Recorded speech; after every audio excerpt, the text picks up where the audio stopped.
Bon, on est en finale NBA, d'habitude on part toujours sur nos pronostics, voilà, soit en mixé, soit éventuellement avec une petite affiche, mais on est un peu tôt dans la saison, donc on va peut-être pas repartir dessus. On va, pour se lancer avant dans le focus, se remettre un petit peu dans l'ambiance justement des finales NBA. On a Melvin qui a la chance d'assister, qui a eu la chance d'ailleurs d'assister aux 2 premiers matchs du côté de San Francisco.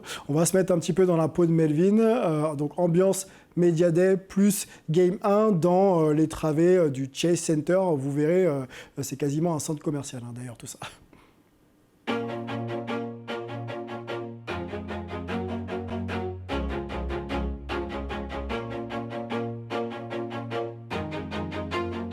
Salut, c'est Melvin Carsanti en direct du Chase Center. Dans quelques minutes, on va avoir droit au Media Day des finales NBA. Le Chase Center est derrière moi.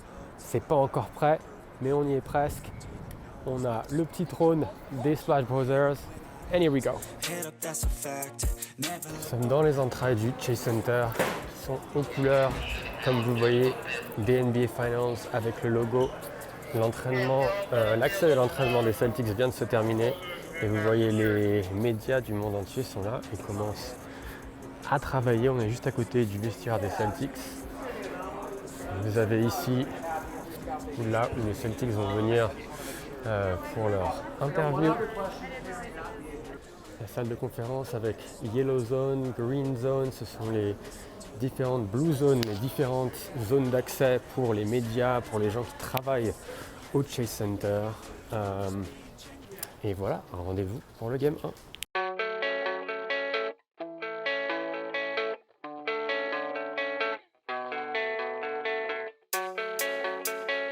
Nous sommes à quelques heures du premier match de la finale NBA. J'arrive sur le parvis du Chase Center pour vous donner un petit parfum de ces finales. Let's go!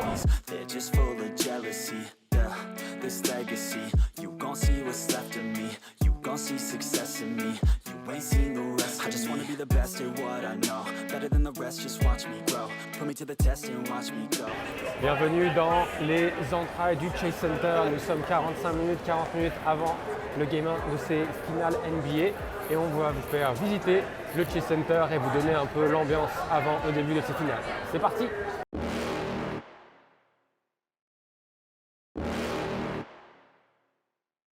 You're never gonna make it, you're not good enough. There's a million other people with the same stuff. You really think you're different, man, you must be kidding. Think you're gonna hit it, but you just don't get it. It's impossible, it's not probable, you're irresponsible. Too many obstacles, you gotta stop it, yo. You gotta take it slow, you can't be a pro, don't waste your time no more. Who the fuck are you to tell me what to do? I don't give a damn if you say you disapprove. I'm gonna make my move, I'm gonna make it soon. And I'll do it cause it's what I wanna fucking do. Cause all these opinions and all these positions, they come in millions, they blocking your vision. But no, you can't listen, that shit is all fiction. Cause you hold the power as long as you're driven.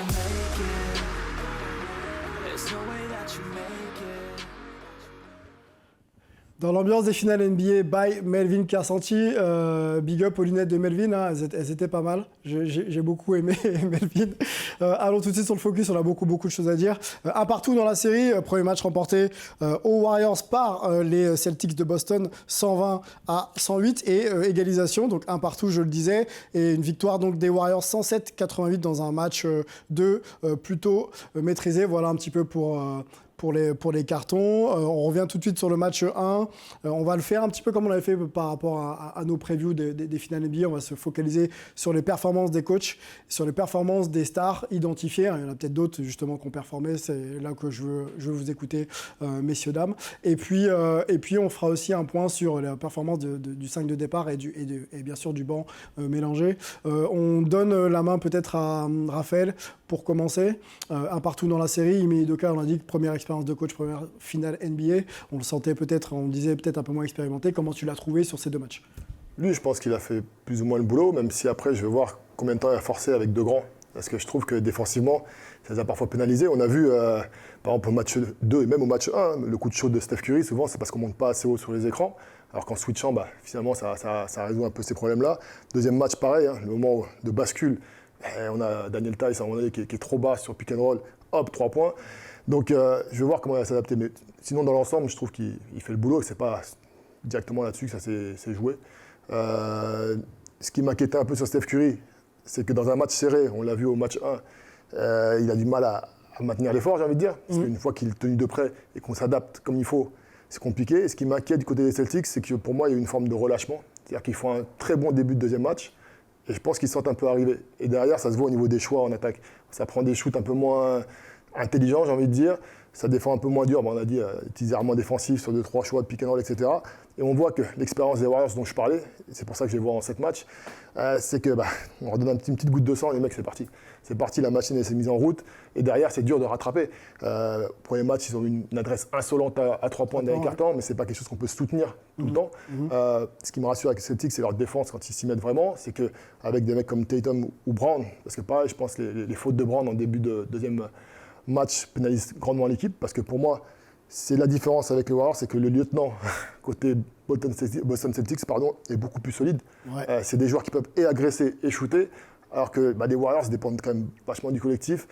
Et au niveau du lieutenant... Parce que c'est pas une chance de dépendre un peu plus du collectif quand tu sais que des quand joueurs vont t'apporter plus régulièrement de la production, là où côté Celtics, tu as un joueur qui doit performer, voire 2, 3, et puis après, c'est un peu limité. Si, j'ai envie de dire oui, mais quand la défense est au rendez-vous, et comme je vois 2 grosses défenses, Ouais. au bout d'un moment, la NBA, c'est un tel niveau que quand les 2 défenses sont au top, ce qui fait la différence, c'est souvent le joueur qui peut tout faire, entre guillemets, sur le terrain. Et je trouve que Boston a ce joueur-là, mais le manque d'expérience fait que je bascule quand même encore du côté des Warriors. Mais je vois quand même une partie serrée.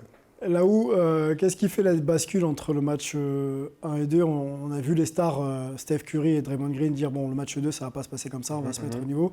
Est-ce que c'est l'intensité ou est-ce que c'est la dimension un peu tactique, les réglages qui font que ça y est, ils se sont adaptés? Je pense qu'ils sont bien adaptés. On a pu le voir en deuxième période où la défense était vraiment mise en place. Voilà, il y a eu beaucoup de pertes de balles du côté de Boston qui ont fait que ça s'est payé cash derrière. On voit quand Curry prend un coup de chaud, c'est Intenable.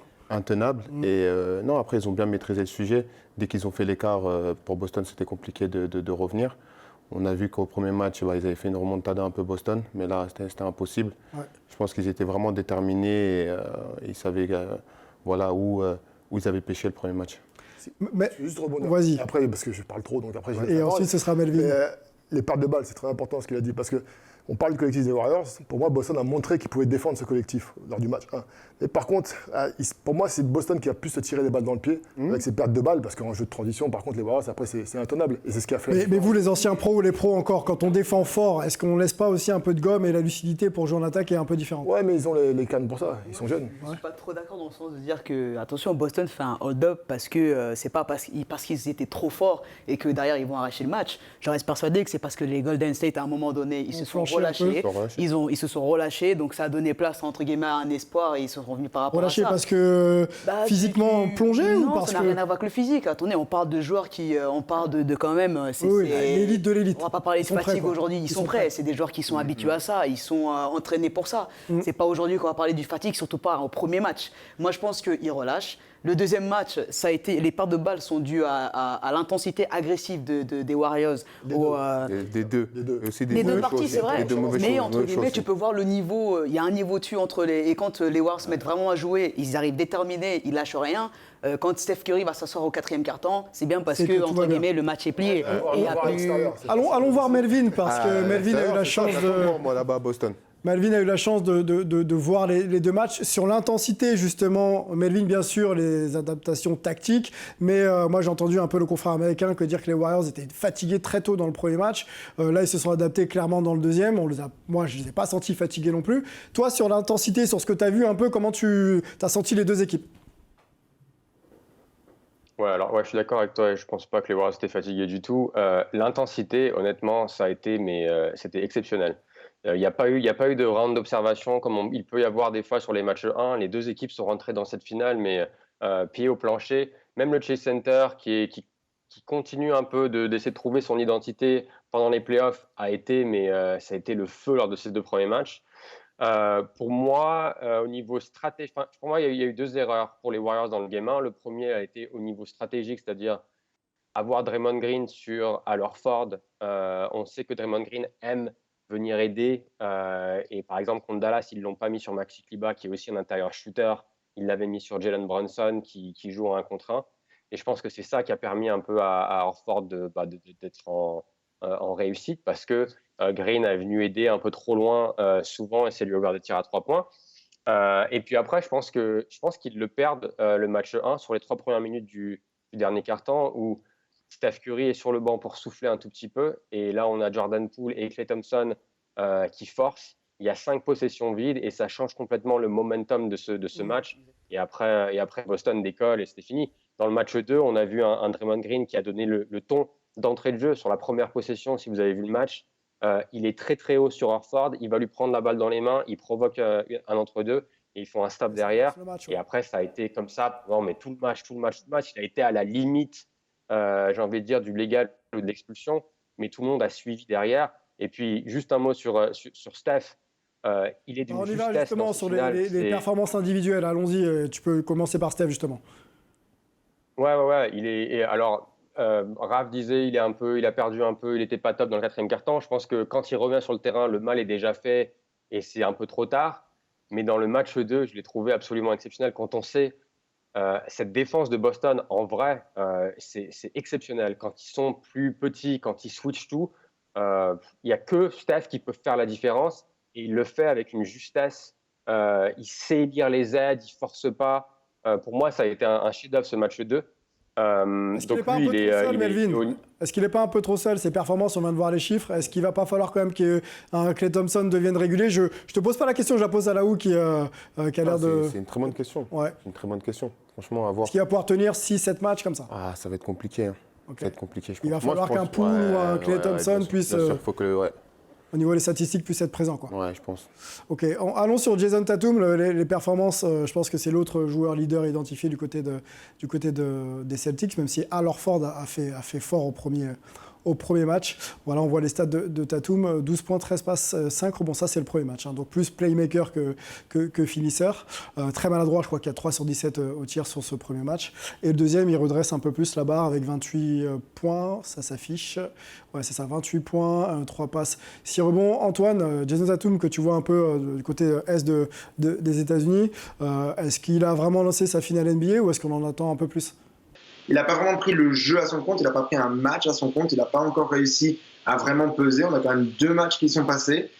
Jusque-là, son problème, c'était d'enchaîner les bonnes performances. Là, il vient d'enchaîner 2 qui sont au mieux pas très bonnes, médiocres, et qu'on a plutôt envie de dire, franchement, pas top. Donc maintenant, il va falloir que vraiment il s'y mette. On pourra parler à un autre moment aussi que ça s'accorde avec Jaylen Brown, mais effectivement, là, il y a pas mal de pression qui commence à peser sur les épaules de Tatum et beaucoup d'attentes, surtout avec ce retour à Boston ce soir, donc pour la décision de l'émission au TD Garden.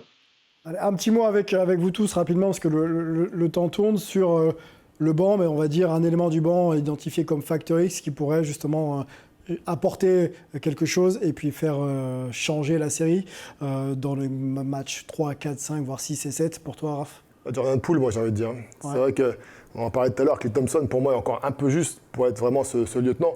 Il aura un match ou 2 où il va performer, mais sur la longueur d'une série, pour moi, ça va être compliqué. Ça pourrait être en Wiggins. Et pour moi, Jordan Poole, c'est le mec qui a un peu la tête brûlée, qui n'aura pas peur de prendre des gros shoots.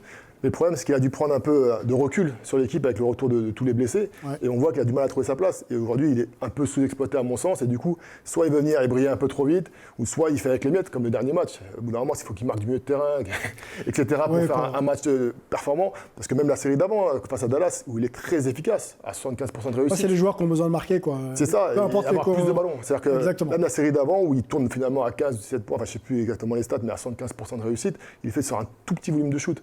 Et du coup, sur une finale NBA, au bout d'un moment, c'est compliqué sur 8 shoots de faire basculer un match. Ok. Mélissa, en presque un mot, un Factor X pour toi ? Factor X, ça sera. Il y a Poole, mais je dirais ça sera Thompson. Je pense que Klay va. Klay Thompson, il est passé. C'est bon. Non, Klay Thompson. J'aimerais, même moi. Il va se réveiller. Je pense qu'il va se réveiller. C'est quand même, il ne faut pas oublier les champions. C'est un champion NBA. C'est un joueur qui est mature. C'est un joueur qui a. Il a vécu des choses avant, je pense qu'il va se réveiller. C'était un premier match. Il n'était pas bon au premier. Il est peut-être passé aussi encore à côté du deuxième, mais il va se réveiller. C'est un champion. C'est un champion. Est-ce qu'il aura des cas ? Melvin, Antoine, votre Factor X en un mot sur ces finales ? Pour moi, c'est qui de Jordan Poole ou de Derrick White fait basculer la balance. On l'a vu lors du match 1, Derrick White a été exceptionnel. Même au match 2, il n'est pas droit, mais il peut créer. Et je pense que ça va être très important pour Boston. Poole, même s'il met 17 points au match 2, je trouve qu'il se précipite trop, il est trop dans le dribble. Il faut qu'il arrive à simplifier son jeu. Et s'il prend le mid-range comme il l'a fait dans le match 2, je pense que ça peut être pas mal. Bon, roule ma poule, c'est ce qu'on lui souhaite à Jordan, ou poule party comme vous voulez. Antoine, ton facteur X, et on conclura avec toi. Je vais pas forcément prendre un joueur, je vais plutôt dire est-ce que les Celtics arrivent à maturité et vraiment arrivent à apprendre ce que c'est que de jouer sur cette scène-là. Je pense que c'est ça qui va vraiment faire la différence sur l'échéance. Bon, je ne relance pas là-haut parce que tu avais l'air d'être d'accord Ouais, avec d'accord, Mélissa ouais, sur Klay Thompson. J'aimerais. On rappelle que nos deux insiders que vous êtes, messieurs, vous serez du côté de Boston pour les matchs 3 et 4. Donc profitez-en et puis on suivra bien sûr vos escapades sur les réseaux sociaux.